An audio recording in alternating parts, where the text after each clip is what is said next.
Good morning students, hope you all are doing well. In our last video, we discussed about the network. What is network? What are the advantages of network? What are the disadvantages of network? Today we start with the computer network components. What are the components of a network? किससे बनता है? A computer network is built up from several components. बहुत सारे components होते हैं इसमें. This component together makes it possible to transfer data from one device to another and make smooth communication between two different devices. Network की help से और इन components की help से हम डेटा को ट्रांसफ़र कर सकते हैं एक डिवाइस से दूसरी डिवाइस पे.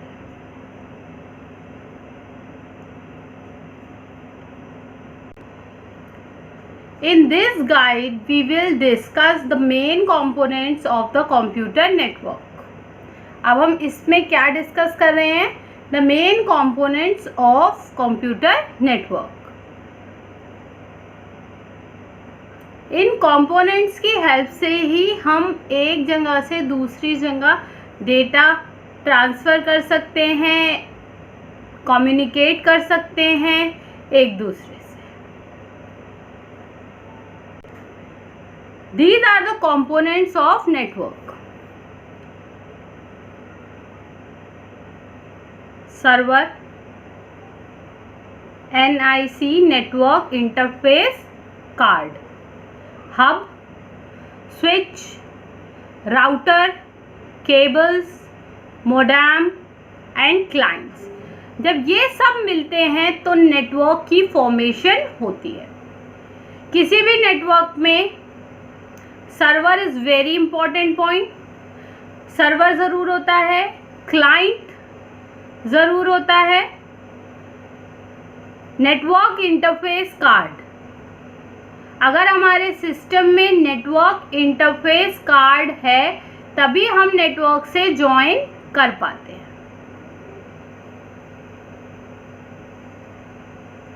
और ये hub, switch, router, cable, modem are the connective parts of the network. Hub, switch, router, cable, modem are the connective part of the network.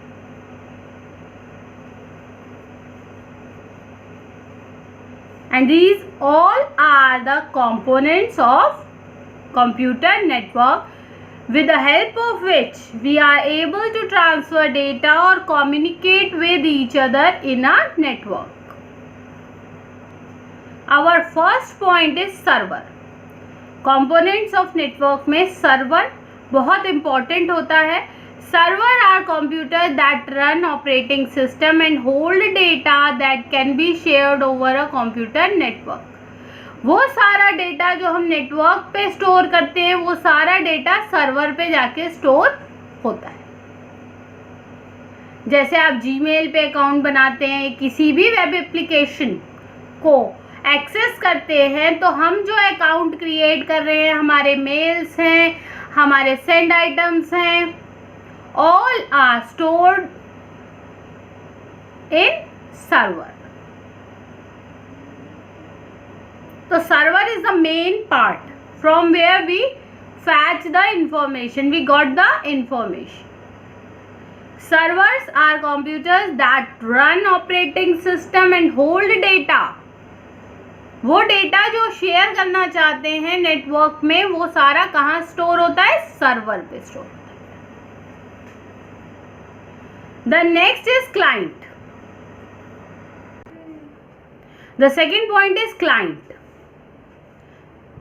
जो भी कंप्यूटर नेटवर्क से अटैच होता है उसको क्लाइंट कहते हैं. Client is a computer that is connected to other computer in a network and can receive data send by other computer. हमारे जो सिस्टम्स हैं ऑल आर क्लाइंट्स. हम नेटवर्क यूज़ कर रहे हैं. नेटवर्क का डेटा यूज कर रहे हैं, एप्लीकेशंस यूज कर रहे हैं, शेयर कर रहे हैं। जितने भी कंप्यूटर नेटवर्क में आ जाते हैं, जितने भी मोबाइल्स नेटवर्क में, ऑल आर क्लाइंट। ठीक है, सर्वर और क्लाइंट में ये डिफरेंस होता है। सर्वर पे सारा डेटा स्टोर होगा। जैसे अब जीमेल है, जीमेल आप कहाँ से एक्सेस करते हो? गूगल। तो गूगल में एक सर्वर है और वहां पे सारा डेटा स्टोर है हमारा। अब हम अगर उसको एक्सेस करते हैं, हम उसका यूजर नेम पासवर्ड क्रिएट करते हैं, फिर उसे जो हमारे मेल्स हैं वो उस पर आते हैं, तो ये सब हम क्या है? क्लाइंट है, और वो है server. Next is transmission media. All computers in a computer network are connected with each other through a transmission media. या वायर से कनेक्ट होगा, या ऑप्टिकल फाइबर से कनेक्ट होगा, केबल से कनेक्ट होगा, कोएक्सियल केबल से कनेक्ट होगा। अगर हम नेटवर्क में कनेक्ट हो रहे हैं तो कोई ना कोई ऐसा पार्ट होगा, ट्रांसमिशन मीडिया जरूर होगा, जिसके थ्रू हम कनेक्ट होते हैं।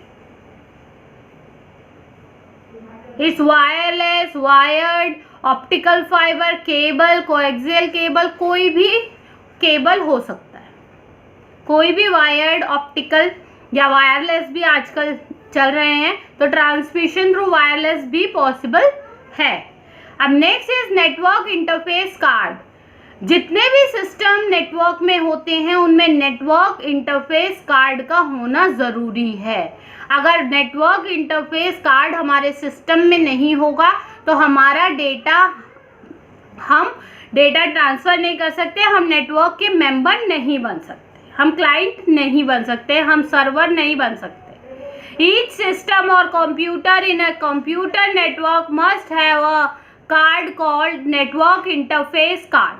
The main purpose of NIC is to format the data, send the data and receive the data at the receiving node. Main purpose क्या है? सेंड करना डेटा, रिसीव करना डेटा। नेटवर्क में जब हम डेटा सेंड करते हैं और रिसीव करते हैं, वो हमारे सिस्टम में एक NIC कार्ड होता है और उसकी हेल्प से हम डेटा रिसीव करते हैं या सेंड करते हैं। अब what is a hub?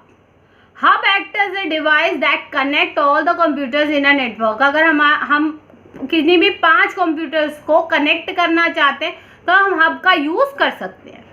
Hub act as a device, ये एक तरह का डिवाइस होता है जो बहुत सारे कंप्यूटर्स को नेटवर्क में ज्वाइन कर देता है। कनेक्टिव पार्ट है ये। Any request that comes from the client computer first receive by the hub. हम रिक्वेस्ट भेजते हैं, कहाँ जाती है? हब के पास। And then hub transmit this request over a network so that the correct server receive and respond to it. Hub join करता है नेटवर्क। अगर हम बहुत सारे कंप्यूटर का नेटवर्क एस्टेब्लिश करना चाहते हैं तो हम उनको किससे कनेक्ट कर सकते हैं? हब से कनेक्ट कर सकते हैं। और हब से कनेक्ट करने के बाद जो भी हम डेटा रिसीव कर रहे हैं या जो भी हम रिक्वेस्ट सेंड कर रहे हैं वो हमारी पहले हब के पास जाएगी, फिर वो एड्रेस कंफर्म करेगा और वो पर्टिकुलर सर्वर पे वो रिक्वेस्ट सेंड कर देगा।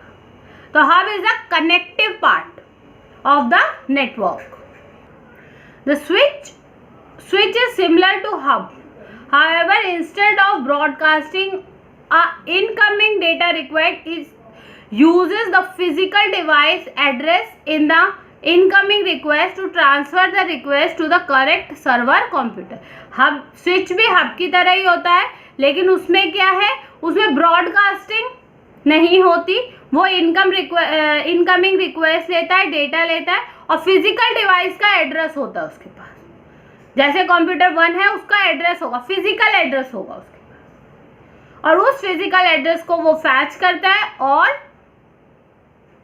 रिक्वेस्ट सेंड कर देता है एक पर्टिकुलर सर्वर पे। तो स्विच और हब में ये डिफरेंस होता है कि हब के पास कोई फिजिकल एड्रेस नहीं होता, लेकिन स्विच के पास फिजिकल एड्रेस होता है। ठीक है बेटा?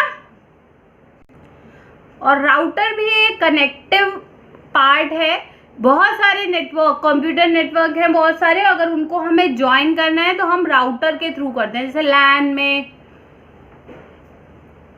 If we want to join the LAN, then we use router. 2 LANs हैं तो हम 2 LANs को ज्वाइन करने के लिए राउटर का यूज़ करेंगे. एक बिल्डिंग, जैसे हमारे स्कूल है तो स्कूल की एक बिल्डिंग में अगर जो नेटवर्क है और दूसरी बिल्डिंग को अगर हमें दोनों को ज्वाइन करना है तो हम राउटर की हेल्प से ज्वाइन कर सकते हैं.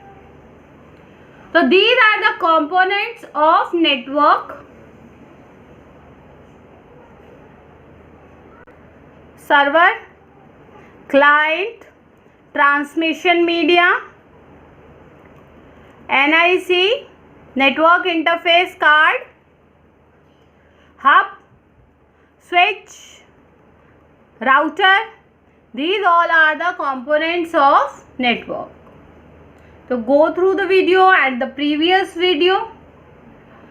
Now you are able to explain network, advantage of network, disadvantages of network, and the components of network. In our next class, we start with the types of network. You all are familiar with the types of network, LAN, WAN, MAN. We are discuss about this in our next video. Okay? Thank you. Take care.